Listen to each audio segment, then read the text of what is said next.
work for toothpick him put on the table na tabu mi bo no the most can kwa mo no. Onu ya say be kan na jelo outside the work, outside my state, outside the location of Otago.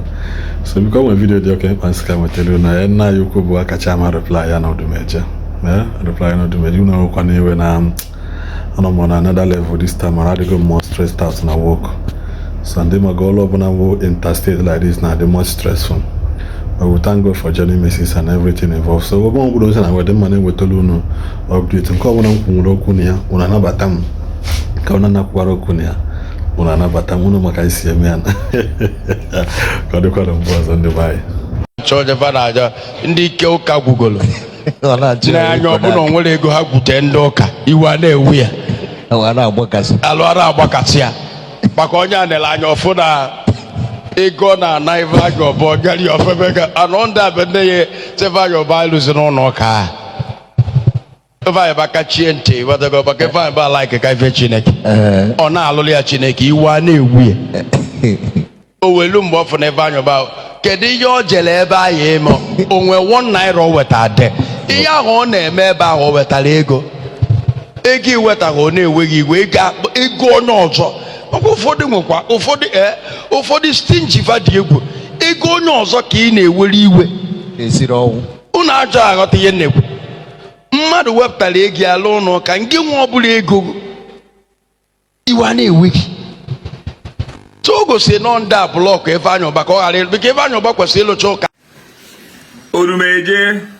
Odumeje agaba pere ego nna na ego. You know what I prefer Odumeje to Benson Okoye. I prefer Odumeje to Mbaka. Because Nigeria, we are suffering and smiling. And Abuna Chineke woputara before as onye amuma. You was the love of money. Now music comedy. It's okay as well. Amuma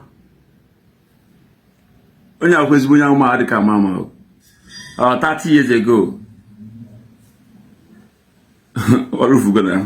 it's up to 30 years now back. Cause this guy I'm so because I had my father's house tenant house in Odumeje 30 Odumeje on the chat. It's my father's house. So I think from our ladies weekend one of my friends, no way about to guy ban onye belema. Mba one you one naira. When it's on your wega, reluctantly. And even believe for because I've always known that so many things are not right. Even you go other place you come there. Come my phone one yako, bona ebuama. But when you fool and also if you didn't say anything more than that. But when you got the grace of our map to go or not there. But what you are doing now, like I said, I prefer it. The Bible says we didn't ease their pains. In Akpamamo and likewise so many other people. So maybe you can make content. You know, I cannot say one side of the truth and leave the other. This is what I say. I'm stingy. I can't do that. About 30 years ago, Major, like 10 times, and that's the only thing I got. And I was even angry. Enough man to give me. If I was I got no Afagano. It's up to 30 years. It was 1995 or 1996. I got no Afagano. And say, Kuchana, or some Jojo was more support or not the prophecy. Before Akachaam, I mean, event alone led me to be a kind of popular. No. So, this is going on. I no career. So, but the Jose Makanam, your man, Chok, I got Ifeanyi Ubah, more career, so maybe only believe no Ubah no the easier. The day I accepted that you can come was the day you came, and then I'll put the video here. Afterwards, Organize check 5 million UBA. 5 million.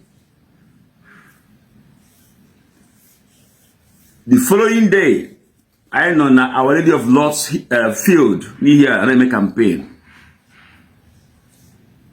He Odumeje. Come niggas in a bank.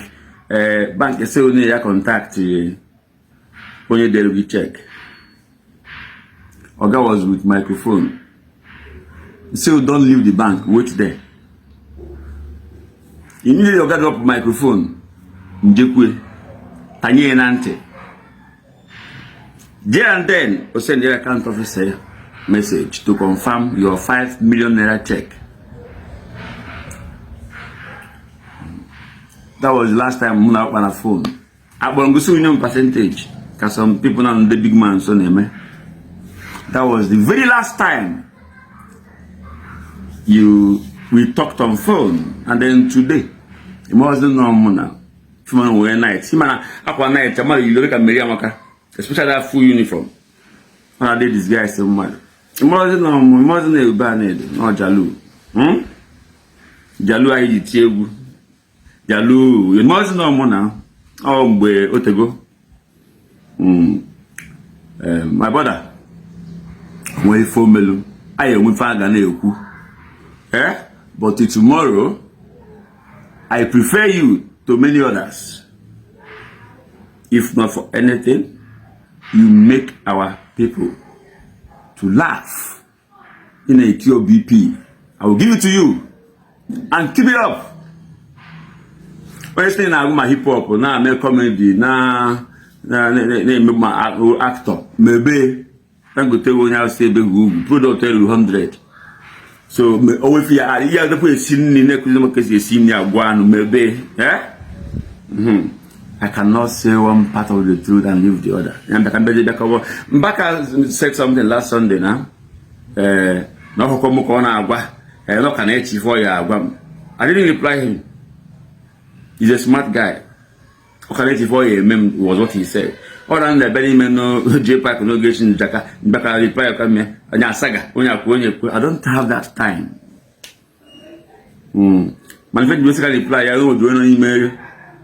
Only some more reply. I'll see okay.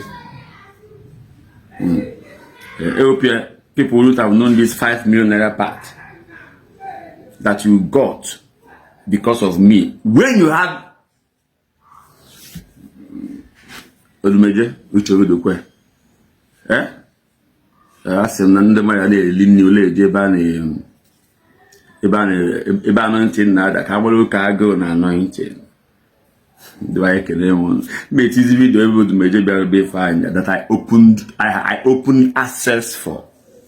Like I said, I also confirmed the check of 5 million naira UBA. Before the can do what date itself. Before I want to make campaign the Senate or under YPP. By Kenemun. This Lion family. If we're gonna guide the Chawama, you will wear get transform and wear gates.